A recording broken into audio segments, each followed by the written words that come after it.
Hello, Cyclocross friends, and welcome to episode 155 of Cyclocross Radio. On today's show, I'm talking to Taylor Jones, and we're doing it in the car as we drive up from Roanoke back to the DC area following Virginia's Blue Ridge Go Cross presented by Deschutes Brewery's race weekend. Great time in Roanoke, and that's really what we're concentrating on, giving you the rundown of all of the races. We're going to give you the nitty-gritty of what happened inside of the race, but I'd also suggest that you go to Cyclocross Television on the CX Hairs channel on YouTube, and then you can see it with your eyes. You can listen to it here with your ears, and you can see it as it unfolds on Cyclocross Television. So go over there, subscribe, share with your friends, and then sit down and listen to this podcast. We'll do this first, and then that you choose the order. It's up to you. We have a new sponsor for this show and for the Wide Angle Podium. And Cyclocross friends, this is something you need. It's the Works Hydro Shot. Ride, shred, rinse, repeat. One piece of equipment that's a must for every rider, and that's you, Cyclocross friends, and that is the Works Hydro Shot. It's the ultimate tool that practically is made for cycling enthusiasts like us. Portable power cleaner uses the Works 20-volt power share batteries and pulls from any fresh water source. Drop the hose into a lake or a stream or your bucket of water, and you're good to go, and you're going to be able to get that bike clean after a practice lap if it's muddy, and especially after your race or your cyclocross practice. Don't bring home dirty bikes. So here's the deal. Works is offering Wide Angle Podium listeners 15% off of all hydro shots and accessories. They even put together a bike cleaning kit for you to check out. Get your Works Hydro Shot at yourcleanbike.com. That's yourcleanbike.com, and enter the promo code CLEANBIKE. One word, CLEANBIKE, Clean Bike, to get 15% off any Hydro Shot item. That's yourcleanbike.com and enter code CLEANBIKE at checkout. Hope to see you on the trails. Hope to see you on the cyclocross course with your clean bike. And thanks to Works and Hydro Shot for sponsoring the Wide Angle Podium. Also, let's not forget about Whoop. Still a sponsor of Wide Angle Podium as well. Still offering this awesome deal. If you heard all of the Wide Angle Podium shows go on about the Whoop and the Whoop band, now is the time to act. Need you all to sign up for that 12-month or 18-month membership. They'll send you the band for free. It's going to monitor your heart rate. It's going to monitor your strain. It's going to tell you how much sleep you're getting, how much sleep you need. It's going to give you this nice traffic light style code for how you are doing. If you're not recovered, it's going to be red. If you're, doing okay, it's yellow. If you're good to go and should go out there and just crush it, it's going to be green. It's easy. But if you like data, you can get even more into it. It's extremely involved, as involved as you want to be. I've been digging my Whoop, and I want you to take advantage of this by using the code CXHairs, CXHAIRS, CXHairs, to get 15% off of 12 or 18-month memberships. Discount code CXHairs. Go to whoop.com. That's WHOOP.com. I will have links in the show notes to both of these offers. Please go check them out. Also, check out the Wide Angle Podium Podcast Network. We're doing so much amazing stuff. I think there were like 7 shows out today. Honestly, 7 shows. That may be a stretch, but I think everybody's putting out amazing content. We're crushing it for you, and we want you to be part of the family. Come visit us out at Trek in a couple weeks. It's going to be a huge party. We got a tent space set up there. I think we're right across from Fidea Lions, so that's pretty awesome. We're next to Cliff, also awesome. Come see us. Come hang out. Come become a member of what we're doing. We would love to have your support. WideAnglePodium.com.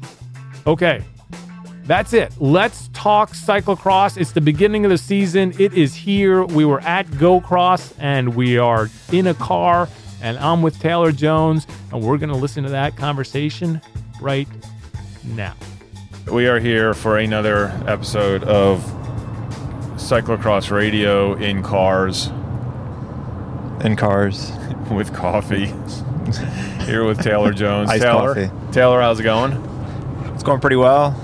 We are heading up 81 North. We have, I may not be able to say Gloucester correctly, but I know that we have already left Botetourt County. We've passed through Buckhannon. And? We've passed Buena Vista. And we are heading towards Stanton. Yep. These are all things I know. And I challenge anyone in New England to come down here and get those all correct.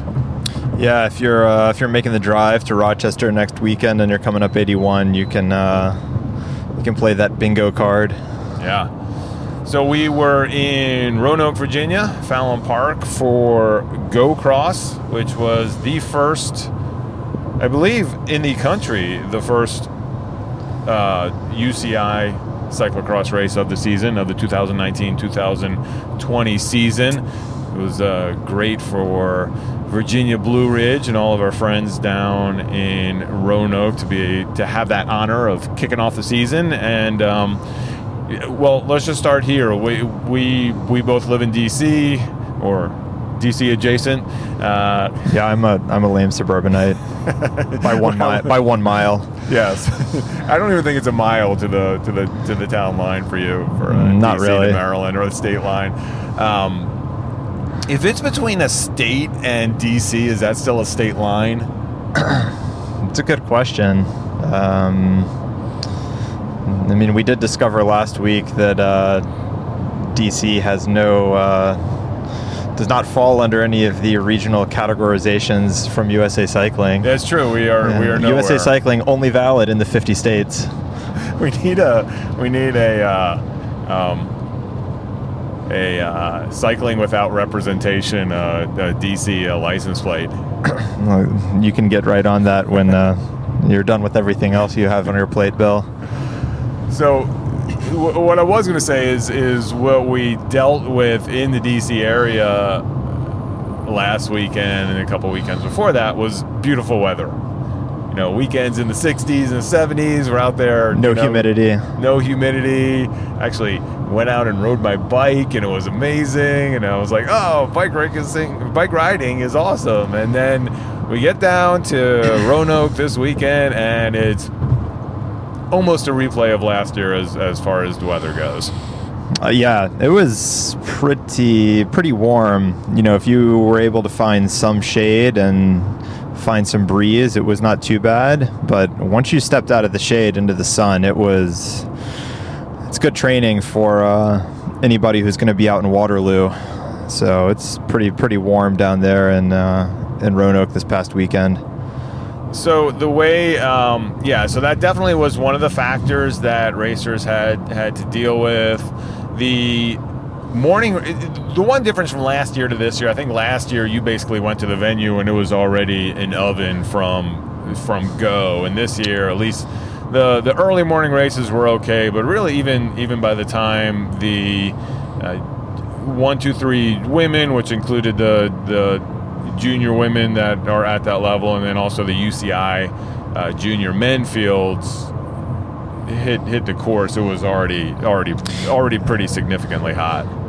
Yeah, I mean by 10 a.m. it was pretty warm out there. So that's just the reality of East Coast cyclocross, Mid-Atlantic cyclocross. I mean, gosh, it's not even September. I mean, Saturday was still August. Yeah. So it's kind of what you expect, but it's it's a shock to the system. It's not just the first hard effort, race pace effort of the season, but it's also how your body's going to handle that kind of effort when it's really hot outside too. And on 2 days when there's no feeding allowed either, so that plays into the preparation and kind of race tactic factor as well.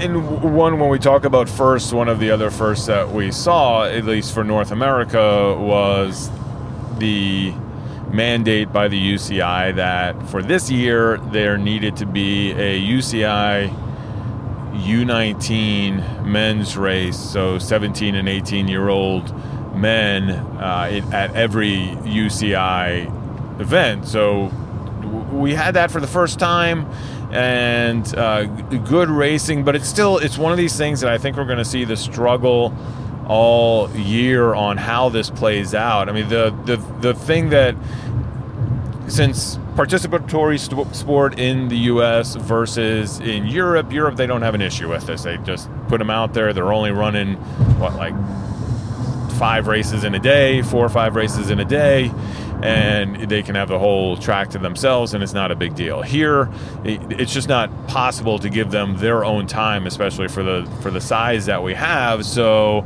a little bit of growing pains as far as really fast junior men having to race with single speeders and masters racers and everything else. Yeah, I mean, there were, so those races were at 10 a.m. each day, and the U19 UCI junior men, they were the first field off, but then in 60-second intervals, there were 3 fields behind them. They went off, and then you had a big single speed field, and then you had 2 age group masters fields. So the speed differential, and you're talking about dealing with lap traffic after 2 laps probably. Yeah, that's what I was going to say, is that the thing that I really like, we'll talk about it here in a second, but the Go Cross promoters, race organizers did a great job of implementing changes from last year to this year that I really think improved the just the organization of how races were set up and how they were run, but also the track. Last year was a grass start with a prologue. This year they were able to incorporate a paved area, so you had a paved start along with the finish, and you had a really nice sort of Euro-style flowy course, and it was 2.7 kilometers. It was right in there, the length that these courses are supposed to be UCI legal, but that didn't stop racers from flying around this course. So if you're sending off your junior men at minute 0 and you're sending off your 60-plus masters 3 minutes down, it's not going to take long. I mean, they're already halfway through the course by the time you blow the whistle on that last field, and they're just barreling down on them. And Sunday we sort of had a little bit of an issue with that, where Andrew Strohmeyer, who did he win day 1? He won day 1. Won day 1 pretty easily. Was fighting for day 2. Had some, I think, some bobbles in there, and was kind of fighting to get back into it. And I think him and another rider that he was racing against went down in some of the final turns. And the cause of that, or the reason, was that they were trying to fight through the Masters racers who were lap traffic. Yeah, I mean, that's all, and that's definitely always going to be a challenge, and it makes it, I think it makes the kind of the racecraft of how you use the lapped riders, to your, to best impact your positioning in your race. I mean, that's a whole nother layer to the racecraft that I think these racers are going to have to kind of add to their repertoire this year, because that's just the reality of it, especially as we get later in the season with, less daylight. The race organizers are going to have to, really figure out how you can successfully integrate this new field into your daily schedule. But like you mentioned, Bill, it's very it's a hard balancing act, because you don't want to cut participatory fields, because for many race organizers, that's how you're able to have your race, have your event. It's based on, revenue from amateur registrations. Yeah, and it's going to be even more of a challenge next year when we have the junior women, which will be a new UCI category, or at least U23. I don't know. We're not exactly sure how this is all going to play out, but the more categories, and we are 100% in favor of them coming, it's just going to be, we're definitely going to go through some growing pains here in the States for how our UCI races implement all of this. But I'm going to put you on the spot. Were you able to? Can we get the U19 those men's just so we know? I can. Okay. I'm pretty sure I remember them off the top of my head, but let's go to the tail of the tape just to make sure we're right here. We had the Danish Invasion this weekend in that field. Yeah, we did. We had the Andresen brothers. Yeah. So we had one in the Tobias Lund Andersen in the U19 race, and his brother, who's the U23 Danish champ, mixing it up in the elites. Right, yeah. Yeah, we'll get to that, but fast starter.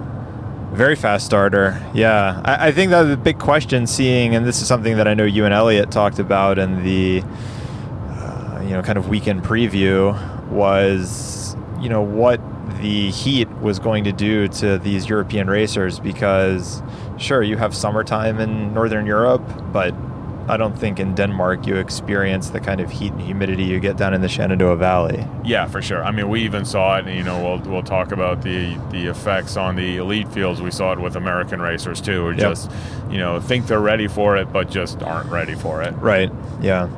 And so, this race was, my vantage point was working in the pits. So, there were a couple of times Bill asked me if I saw certain things, and I said, well, unless it happened between the team tent and the pit, no, I did not see it.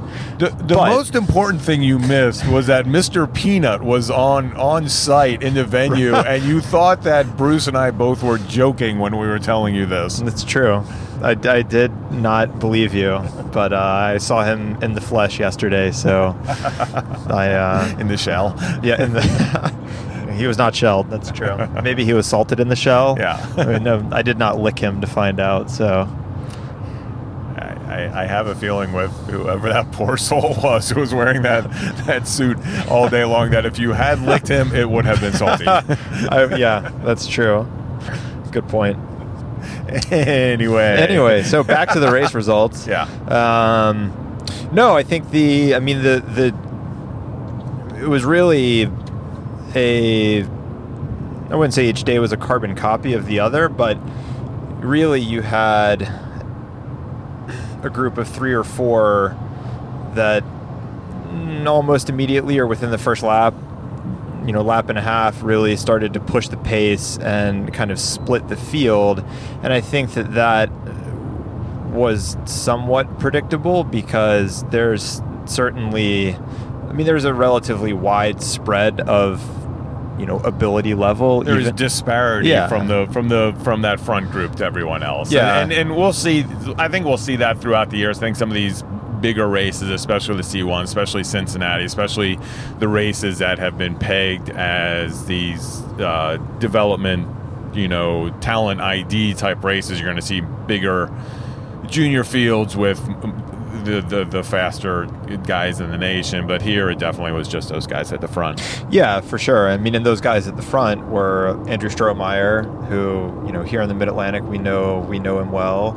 But yeah, he's a kid, I know I've said it before, he's a kid that we've been watching race since he's, 12, 13 years old, but was a revelation for the rest of the country. Yeah, definitely. And he, really just picked up where he left off last season, closed out the year going to World Championships in Denmark, and, had a really, really fantastic season, and, spent the summer doing a lot of mountain bike racing, and, showed up this weekend and showed everybody that he was ready to go. So it was pretty much almost immediately was he and Ian McDonald, who is another rider. Ian is from West Virginia, and really last year had some fantastic results. Last year was really his first season getting out racing, doing some of the bigger races, traveling with Merv Davis to some of the UCI weekends and just getting some exposure and the experience of traveling, and had a really great season. And again, he was flying this weekend as well. Yeah, kind of a Merv Davis protege, and I think if there's anything that domestic cyclocross needs is more Merv Davises in the field. Yeah, for sure. That's I don't think anybody's going to disagree with that. But the two of them were up there with Tobias Lund Andresen, and they were really pushing the pace the whole day, and was finally the elastic. Strohmeyer managed to kind of break the elastic the last lap, 2 laps, and he kind of rode away, and I think finished about 30 seconds up on second. So good way to start the season for him. Yeah, and then moving to day 2, this is a good time just to talk about what they did track-wise. Day 1, less elevation, really nice new sweeper off camber. If you look at I put up a track walk on the CX Series YouTube channel, so you can sort of see what day 1 looked like. On day 2, they added, just going with the national craze, add a little grode into the cyclocross track. So you had the same. A lot of what was in that center section was reversed. So the big sweeping off camber turned into this really hard, challenging climb.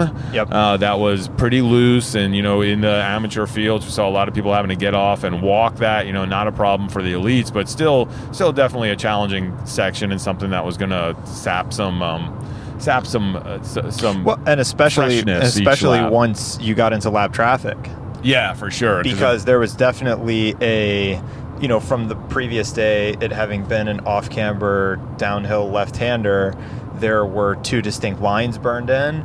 And so yesterday, the approach was a very sharp left-hand 180, and then a little bit softer right-hander up into that climb. But because those 2 lines had been burned in, you didn't want to take the Saturday line going up because there was no traction. It was all blown out and dusty. But if you're making that turn and then you got 10 masters and single speeders trying to push their way to the top, became my vantage point from the pit was that became much more tactical. Yeah, and it also, we talk a lot about committing to the rut, especially when it's nasty out there. This was almost a complete opposite where you had to decouple from the rut. Yeah. You would start in there, and that was yesterday's line, and you really, it was hard packed. You had to sort of jump out of that onto the grass to continue up. Yeah. But along with that change also was this really fun, almost, they did a nice job in what I always love about European races, where it is taped to 3 meters. It is legally taped, yet technically the only rideable part of it is, maybe a yard in the middle. But, we have 3 meters taped off. So if you wanted to go, bushwhack through each edge, you could, but the line is really through the middle. So there was more or less a single track section on the back of the track, and then that turned into this gravel road that then turned into a tarmac section, an uphill super fast tarmac section right before the finish. So you would basically have this sprint up the hill on the tarmac. You do a couple little chicanes that really were the difference maker in a few of our races. One really big one on day 2, and then a quick left turn on both days. You'd have that quick left turn, and then no sprint. It was, if anybody was able to come around on that last turn, it was going to be either a mistake by the person in front or just a Herculean effort by anybody chasing, because there was just no room to ramp up once you made that left turn. Yeah, that was definitely one of the similarities in the day 1 and day 2 track, that little chicane on day 2 and the really, series of 2 tight left-hand kinks on day 1. Really whoever got to day 1, when you crossed the tarmac bike path, if you got to that spot ahead of somebody, the only way they were going to get by you was if you laid it down in that left-hander. And yeah, that was definitely the sprint before the sprint. It was, you were going to that the sprint, bike path. The sprint to the last corner. And then day 2, it was the turn off of the tarmac bike path. So that was a very important tactical spot. And, in the U19 race on day 2, that was really what it came down to. Strohmeyer and Andresen were once again, they were just they eventually split away from Ian McDonald, who did a fantastic job in the closing laps to really close that gap down. If there had been another lap, I mean, it very easily could have been a group of 3 coming to that last little chicane. But, at the very end, it was really those 2 at the front. And in the last turn, in the sprint, Strohmeyer pulled out of his pedal, and Andresen was able to take the win. Yeah, good racing there. But let's move on to our women's race, and let's start with day 1. And this was a really good opportunity. Not full fields like we're going to see up in Rochester, but a good selection of top riders showing up in Go Cross.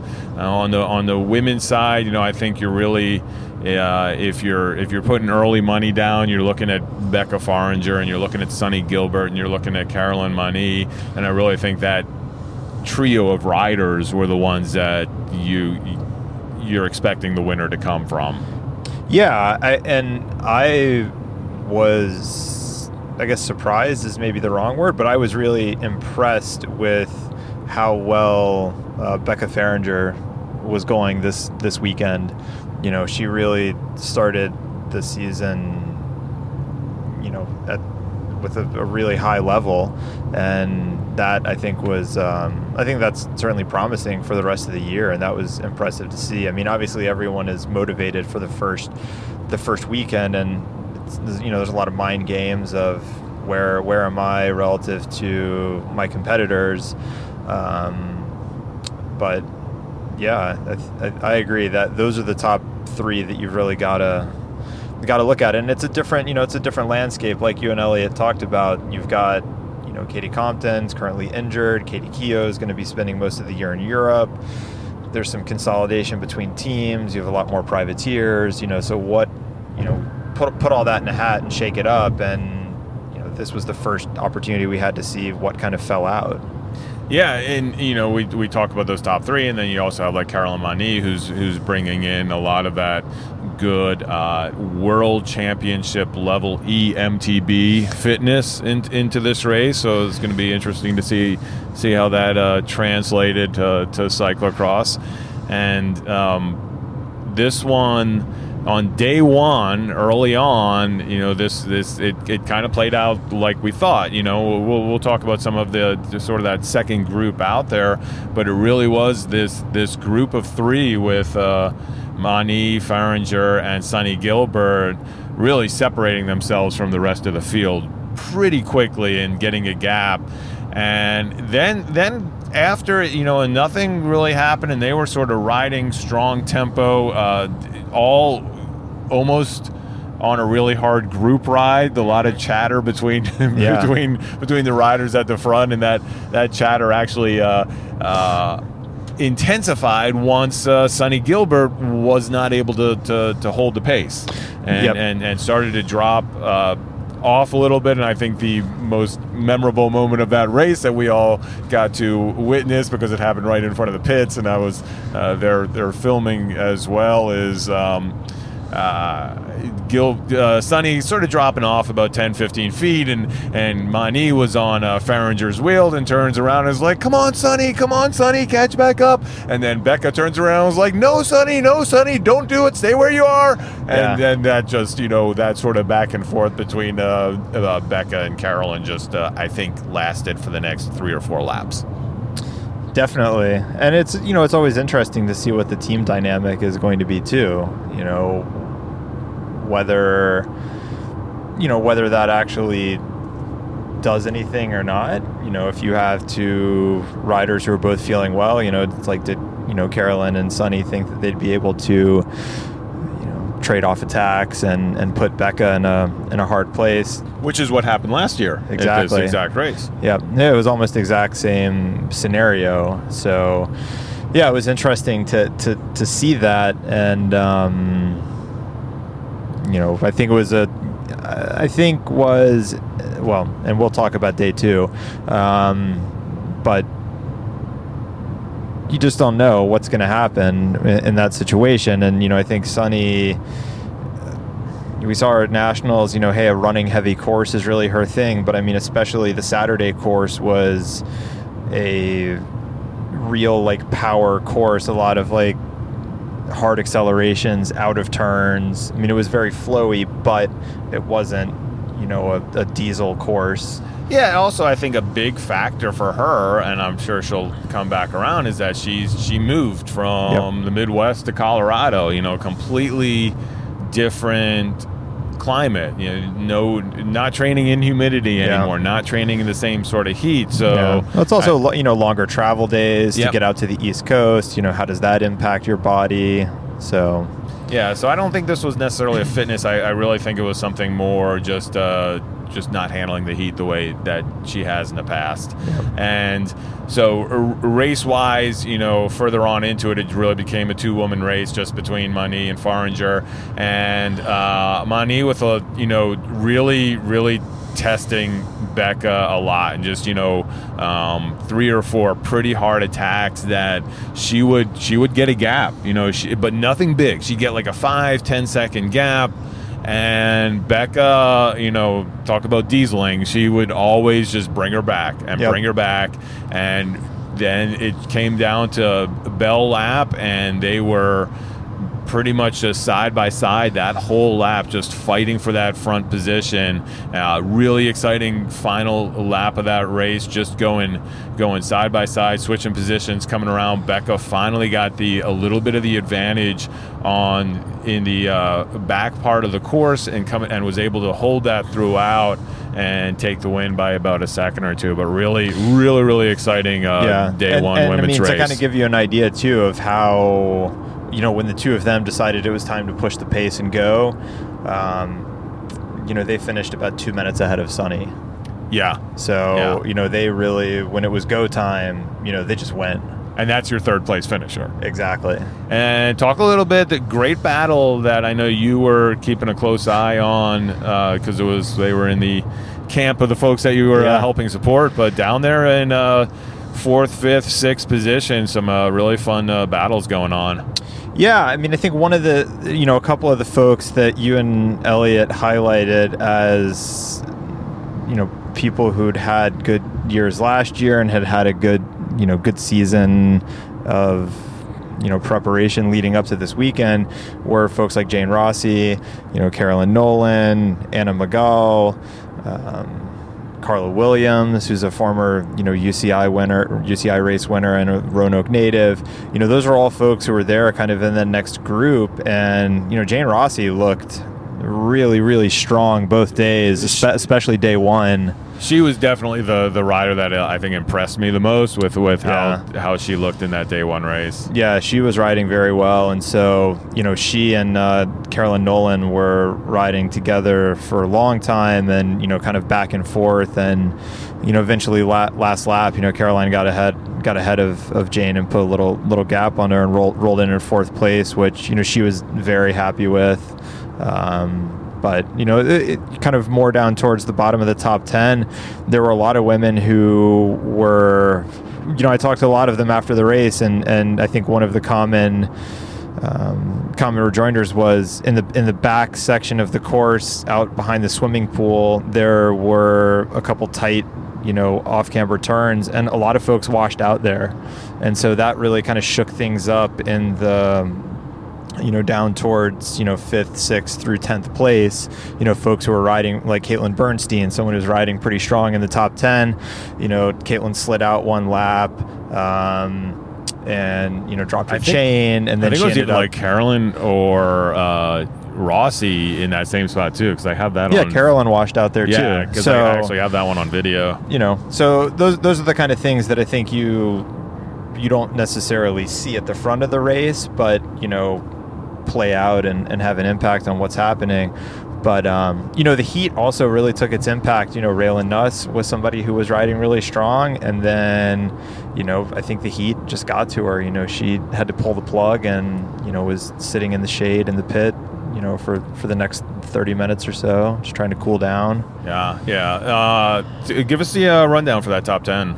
So top 10. Well, you talked about the top 3. Yep. So, and 4th was Caroline Nolan, 5th Jane Rossi, 6th Anna Magal, 7th Carla Williams, 8th was Corey Coogan-Sisek, 9th Hannah Erisman, and rounding out the top 10 was Emily Payonk. And since I run the whole cycling television and CX Heat Check based on top 11s, we're gonna have to add one more bonus. Yeah, you can give a shout out. Shout out Libby Sheldon. Yeah, CXR's Devo. Fresh off the previous weekend of racing at Masters Mountain Bike Worlds. Yeah, so not really sure how she was going to respond to this, but seemed to respond quite well with 11th place for Libby. So we were all stoked to see that. But yeah, let's anything else we want to talk about for that first day women, or should we move on to the day 1 men's race? I'll give one quick shout out because I'm also biased. So in the CX Harris Devo camp, we had new team rider Skylar Bovine up from North Carolina, her first ever UCI race. She is 16, racing age 17. So, first time taking a dive into the deep end, and she had a really great day out there and ended up, she was really hoping to finish on the lead lap, but she just missed out on that and ended up 27th, and she was really, really excited about that. Yeah, it was a great showing. We're really excited to see her progress for the year. Lining up for the men's race, it was great to see Curtis White coming down, your current Pan Am champ. Of course, we have Kerry Werner, who is always going to be a favorite on this course out there as well. We have our controversial CX Heat Check non-member Eric Thompson lining up for this race. We still love you, Eric. who always puts in good showings on this course. Last year there were a couple guys that were there last year that aren't there this year. Tobin was here, Cody Kaiser was out here. So, but a couple different names in there that we didn't have last year. Of course, the North Carolina mob, is it okay to call them that, even though that was the team of like Alex Ryan out there, the Livermans out there, Travis looking strong, so a fun crowd of sort of southern mid-Atlantic talent in this one. And it played off kind of how we thought it would, in one respect, in that Curtis and Kerry both up there early. The one disappointment at the start, Eric Thompson having some technical difficulties, dropping a chain, I think, 30 seconds into the race. And I don't even know if he made it to the crossing the start line. Okay, yeah. So maybe even back in the grid, basically letting the field go and getting his bike back into working order and starting as the very last rider. Yeah, I mean, I think that if you pulled up the cross results page and you wanted to look at the the kill overtaking points, right? Eric was the uncontested champion of overtaking on Saturday. Yeah, so while Curtis and Kerry were separating themselves from the field, and I think, was it Travis who was with them for a while? There's a nice little group up there with, Curtis and Kerry and Travis Liverman and Alex Ryan and former, friend of the podcast and former DC area resident, Ben Frederick. Yeah, coming down, it was great to see him. His dad came down from Harrisonburg, where Ben's from, and that was a huge surprise. We were not expecting to see Ben Frederick show up and race. So first off, it was awesome to see him there, especially if you know his story and if you want to go back into the archives, Cyclocross radio archives. I think there were 4 or 5 episodes out there with 4 episodes with Ben, and really just going through his rise as one of these riders we were looking at for big things and really up and coming with some great results, to having just this horrific head injury that he is still dealing with to this day, but that just, set him back on his heels, and something that he's been recovering from for over 2 years now. So just to see him there was awesome, and he was, really stoked to race and just having fun. And then the even bigger surprise was, hey, there he is in the lead group. Yeah, absolutely. I think that was... He came into the day, amazing. He told me, he was like, if he got top 20, that would be beyond his expectations. Yeah, I'd say he exceeded those expectations. Yeah, so he's up there, and meanwhile, back in the field, just talking to racers after the completion, there would just be this yellow blur that from people in the back of the field, that all of a sudden it would just be like whoosh, whoosh, whoosh, as Eric Thompson just making his way through people, kind of like hazard lights flashing, coming through, and his ability to get back to that lead group had to be just the ride of the day. Yeah, I mean, and it's also, I don't want to jump ahead, but, thinking ahead to day 2, it's like, what could day 2 have been like if Eric hadn't had to be, 100% on the gas all day Saturday, just trying to pass as many people as he could. And, you can't control what's happening ahead of you, so it's the smart thing to do. Why pull the plug? Because you don't know. It's easy to have a mechanical, you drop a chain, you wash out on a dusty corner. So why not? He has no control over what's happening ahead of him. So, you just got to push on and get on with it. Yeah, and I think you're absolutely right. So in the end, what happened in this race, Kerry and Curtis, talking to Kerry afterwards, he was like, it wasn't like super hard pace. They really both, I think, understood with the heat and everything else that just putting in heart attacks and sort of beating each other up wasn't going to be a winning move. Yeah, it's first race day of the season. Like, why risk putting yourself in a hole because you went super hard and gave yourself heat stroke?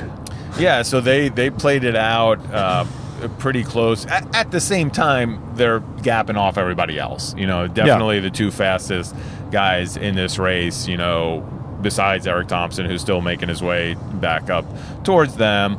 And Curtis and Kerry had a great battle all the way to the end. As we talked about, it really came down to that, the sprint before the sprint, which Curtis was able to get the upper hand on Kerry coming into the latter parts of that last lap, and to be able to take the win with a couple seconds in hand on day 1. So Curtis White with a really nice victory in there. Kerry Werner coming in second, and then why don't you give us a rundown about what happened after that? Yeah, so Travis Liverman, who was riding super, super strong all day, he ended up third. I think it's also, worth mentioning, Travis is a guy this year, he's doing a full-on privateer program. So, he's just out there Saturday in a black skin suit. He's got, a couple Colnagos that he bought himself, so he's doing the thing. And I think that's something that, you and Elliot have talked about it. We've touched on it. There's been a lot of consolidation on teams, and so the privateer life is something that I think we're going to see much more of this year. Yeah, and this is no like slouch. This is a guy who was like on World's teams. Exactly. Yeah. So I think that's that was really impressive. Travis is a guy the past couple of years had some good rides, but also been dealing with some like knee and hip injuries and issues, and to see him back at the level that we all know he's able to ride, that was, I think, very encouraging. So Travis was third. Eric Thompson made his way all the way up to fourth. Just amazing. Which was just unreal. That was definitely one of the talking points after the race. Almost everybody you talk to, they'd say, oh man, that was amazing. Just seeing him cut through the field was unreal. Aforementioned Ben Frederick ended up fifth. Trent Blackburn, one of the JamFun crew who was down for the weekend, was 6th. Andrew Gannett. It's not Gannett. It's Jeanette. Andrew Jeanette, Pony Shop CX. He was in 7th. Al Donahue, 8th. Alex Ryan ended up 9th. In his words, he had perfected the pro fade on Saturday. It's like he's like a sprinter on a mountain stage at the Tour de France. Go as hard as he can to get as far ahead as he can, and then just like come on back near the end. Yep. And rounding out the top 10, Chris Nyson from JamFun. So JamFun had 3 riders in the top 10. Yeah, not a bad day. I think that Donahue guy's got a future. Maybe. We'll have to see. Time will tell. We'll see. Time will tell. And then local hero Matt Clements ended up 13th. He was seen. On day one, he was just scoping the course, dialing in the lines, waiting for the course reversal when he knew for the flyover that it would set up a little more optimally for what we would see for day 2 from Matt Clement. Yeah, but shout out to the Roanoke local. He was looking good out there after a summer of playing on mountain bikes. Yeah, for sure. And the beard is looking looking good. Pretty good. Yeah. Pretty dialed. All right, let's move on to our Danish rider, U23 national champion Andreas Lund Andresen. He was DNF. Because that was a big talking point with you and Elliot of like, hey, what's going to happen with this guy? And I think the heat got to him. Let's move on to day 2, and let's start with the women again. And boy, start with the start, because that kind of dictated this race. And just one of the most bizarre things I think that you and I have ever witnessed in bike racing. Yeah, it was. I don't think it was until last night when both of us were really looking at this in detail that you really kind of fully comprehended what happened. But my perspective on it was from the pit and hearing okay, here we're off start, and then within maybe 5 seconds it was that all of a sudden there was a huge crash. So really before the riders had even crossed the finish line. Right. So we were probably not 10 pedal strokes in. Yeah. Maybe even less. And this we're going to explain. We're going to talk about this, but this is something that I really think legitimately could have happened to anyone. It was just one of these fluke things that I'm sorry, I'm blanking on her name. I can't even read that. Natalie Redmond. So Natalie Redmond, this is not a slight against you. No, an accomplished racer. Accomplished road racer, not her first UCI rodeo. pro road racer from Australia. Yeah. So this, could have happened to anybody. But what did happen was I think she started, was putting in one of those huge watt pedal strokes, and her foot came out of the pedal. Yeah.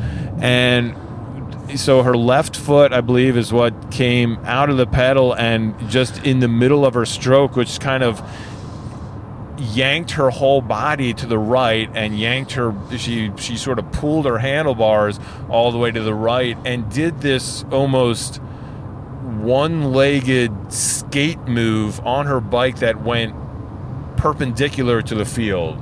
She basically bowling pinned straight through the field. 7-10 split. Yeah, and Sonny Gilbert was the 7 on the 7-10 split, and sort of swept underneath the back of Sonny's bike, which pushed her bike into Becca's bike. So this is all on the front row that's happening. And then, Carolyn Nolan next to her somehow was able to to squeeze by. Yeah, Caroline said she just closed her eyes. Yeah, we were talking about it. It's like those, a NASCAR race with her where she's closing her eyes. It's just like ride through the smoke and hope for the best. Yeah, and she made it through, but behind her, just a huge pile up. Once Becca and Sonny were lying on the ground, there was nowhere for the rest of the field to go. So, I'll have video of it up later. But again, this is not. This is not like a public shaming of anything. It was just a bizarre start to this race that took two of your favorites to win the race out of it. The effect was, talk about not your first rodeo, and also talk about cyclocross. Caroline Mani sort of heard this happen behind her, and she's like, well, it's time to go. She did take this quick look behind her to just figure out what the heck's going on, and especially since there were some riders up on her wheel that I don't think she was expecting to be there. Right. But Mani really, Yeah, she did not need a second invitation. Yeah.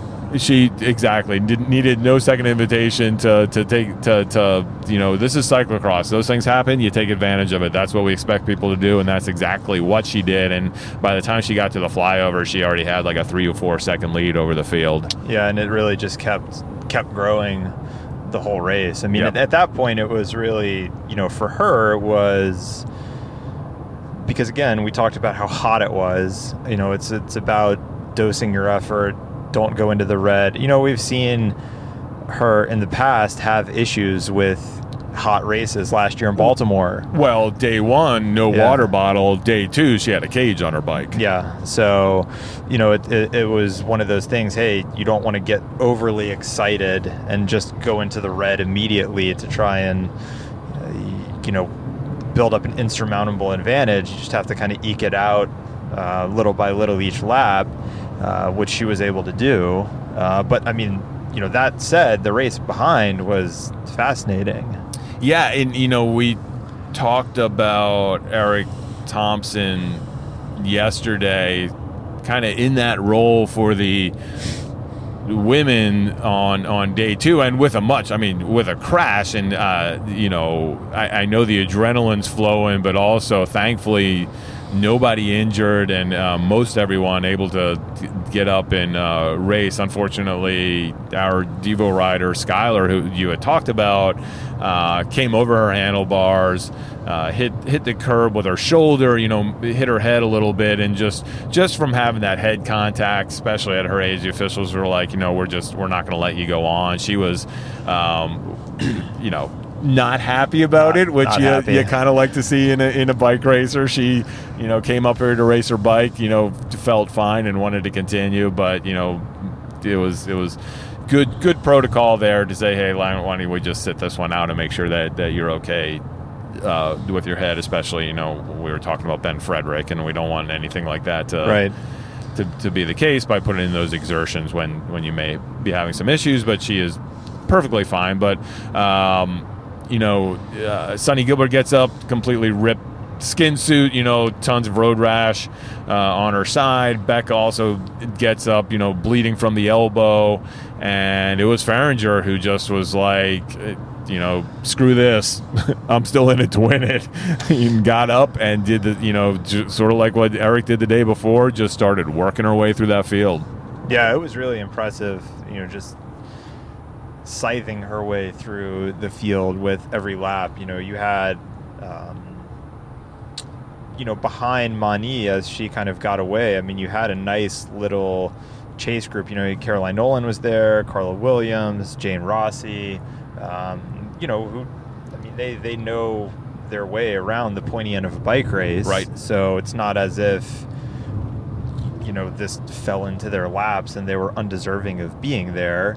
They were working nicely together, and that was, they really held. I mean, that first group of 2 or 3 with Caroline and Carla and Jane, they held off, from Becca from catching them until probably within 2 laps to go. Yeah, and the other thing that Becca had to deal with, you talked earlier about that, what was that off camera, that now was that steep climb.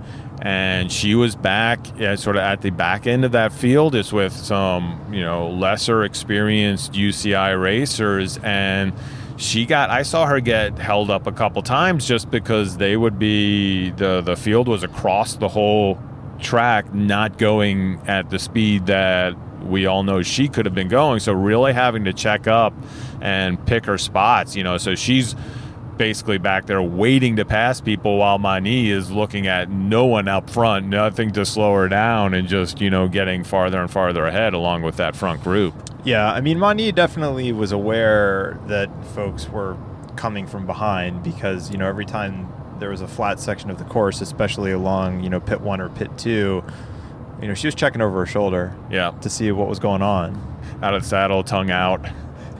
Oh, yeah. The look we've all seen before. Long story short, up front, Carolyn Money able to hold on to that lead through the entire race and take the win. But the impressive thing is what happened before. You said that, you were talking about that lead group and Becca chasing, and with like 2 laps to go? Yeah, I mean, she just kind of got up there, said, hey, nice to see y'all, and see the finish line. Yeah, so, she didn't stick around. She just went straight by. Which is just, again, it's, we were talking about what Eric's form could have been if he was up there with Becca's form. We already saw it in day 1, and day 2, I think, was even more proof that she is, firing on all cylinders early in the season here, which sets up really for, I think, what's going to be a really exciting race in Rochester next weekend. Definitely. Yeah, and rounding out the podium, Caroline Nolan had another really good ride, ended up 3rd, so she was very excited to have, podium for first race weekend of the year for her. Makes the trip from Reno a little easier. Helps pay for those baggage fees and everything else. Exactly, yeah. But, good. Rounding out the rest of the top 10, Carla Williams in 4th. So great ride for Carla. Really, she looked really, really good yesterday. Sunny ended up 5th, which was a really impressive. Another one. We don't want to slight her. Sunny also, getting up. I think she got the worst of it as far as the crash went, and to be able to fight back for 5th was a good effort. Yeah, Caitlin Bernstein ended up 6th. Really good day for Caitlin. I think her previous best UCI race result had been a 5th, so really nice ride for her. Jane Rossi ended up 7th, Anna McGall 8th, Emily Warner, really good ride for her yesterday. She was 9th, and rounding out the top 10 was Natalie Redmond. So, good recovery from her that's as well. The other thing, and she may have gotten to the worst. Crashing in there doing that, but still being able to, get her head straight and get a top 10 is pretty impressive. Or I guess we got to go 11th just to go to the 11th. Go to the 11th spot. 11th was Allison Ahrensman. All right, cool. Let's head over to the men's race. I don't know, we're heading over there. Let's talk about the men's race. Really, at the start. I think the funniest overheard of the race happening at the start line. Curtis White, I think the smarter move that I don't understand why cyclocross, I guess we see it with the Euros. The Euros do this, but it's a huge thing in mountain biking. You have one of these, 90-degree days out, and everybody's on the starting line with an ice vest on, and that's just the way it is. You have your ice vest on until it's like a minute to go, take it off, and then you go and race. So Curtis shows up with his ice vest on. If you think sideline hecklers are the worst, they don't compare to people in your own field. And from somewhere in one of the rows behind him, we hear, "Hey Curtis, is that your Thunder shirt?" which if you don't know what that is a reference to, it's what they put on animals so that they're not scared when it's stormy out. It helps them deal with the scary situations. Yep. So as an owner of a Thunder shirt for my dog, I can attest so that was one of the better lines of the weekend for sure. And beginning of the race, kind of what we were expecting yesterday played out a little more on this day, with White up there again, Carey up there again, and they were joined by Eric Thompson, who had no mechanicals, no issues, and was able to race from the front and be with that trio. I think also Anderson was also up there pretty early. Yeah, I mean, it was a little bit different dynamic on day two. I mean, the course was a bit flowier. There was less of those, kind of like having to stomp it out of a corner. So lended itself to a bit more pack racing. So we had a little bit bigger front group. Alex Ryan was up there in the front again, Travis Liverman. One person we didn't really talk about on day one because he was a DNF was Lane Marr. Sure, right. His back just seized up on him on day one, but he was up there in the front. Andreas Lund Andresen, Danish rider, he was up in the front. So we had a nice little pack, at least for first couple laps, but before things started to string out a little.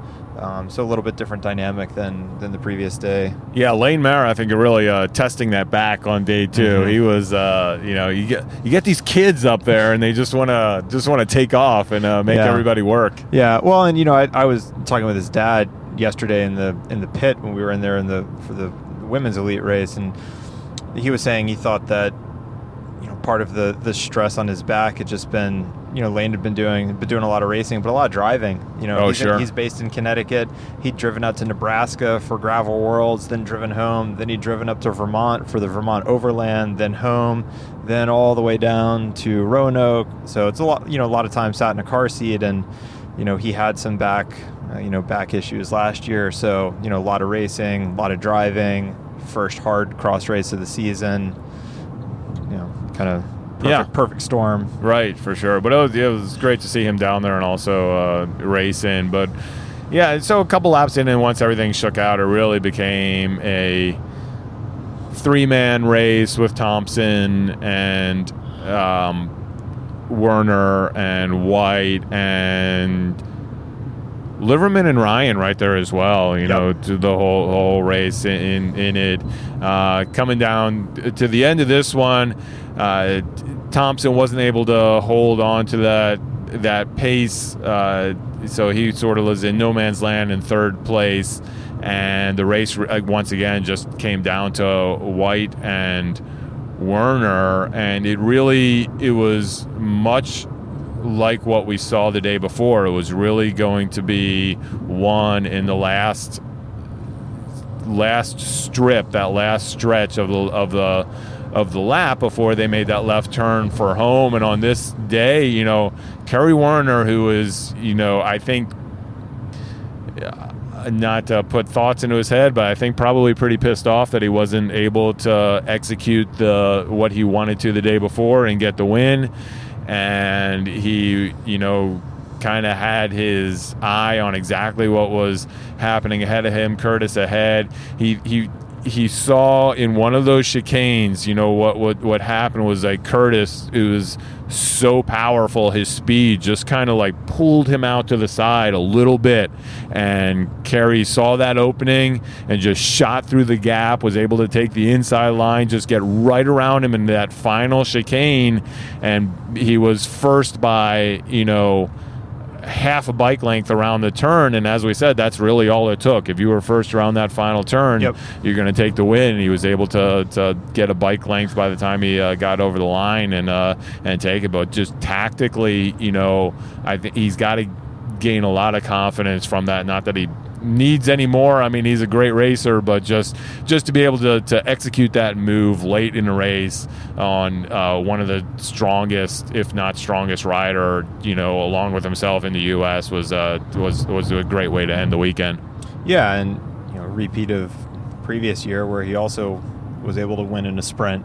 Yep. So he knows how to win Go Cross in a sprint, and it's like he told me on Friday. He said, I'm like like a bottle of champagne ready to be uncorked. I'm ready to go. So he didn't waste that fizz over the weekend. Well put.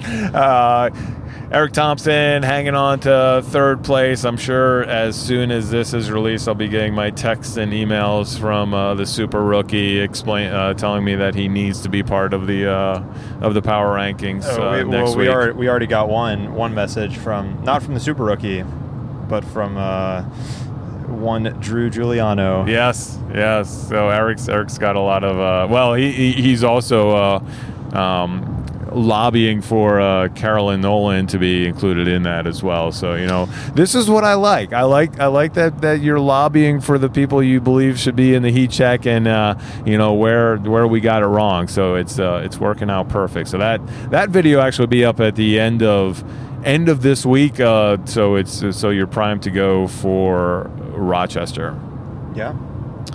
Let's run down on the top 10. So Kerry Warner first, Curtis White second, Eric Thompson third, Travis Liverman fourth, Alex Ryan fifth, Lane Marr sixth, seventh is the Dane Andreas Lund Andresen, eighth Ben Frederick, ninth Greg Whitwer.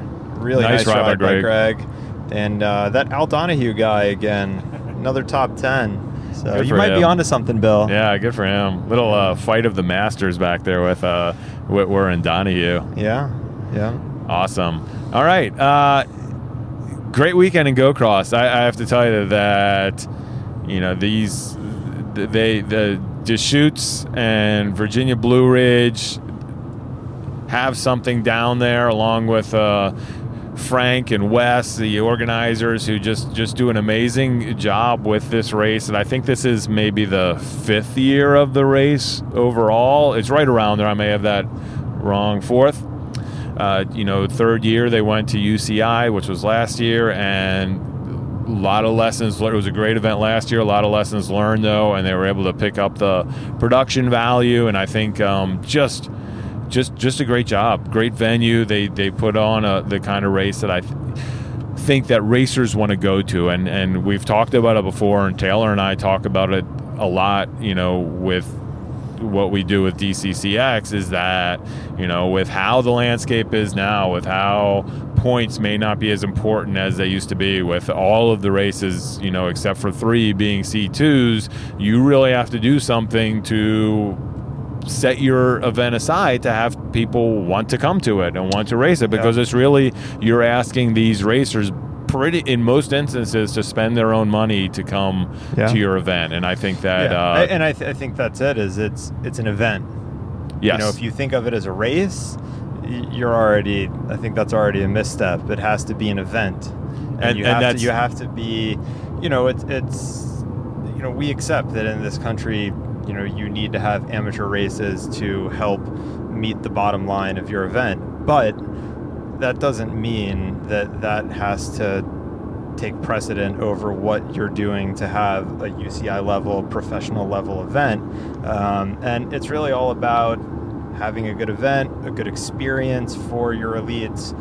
You want to, my view is, you want to do what you can to make sure that those folks feel appreciated, and we like to see them come out to these races. Folks who are coming from the West Coast, that's a big lift to get out here. Airfare, paying for your bike, rental car from the airport, etc. And Frank Deal and the folks at Virginia's Blue Ridge, they're doing it right in Roanoke, and they have a really great event.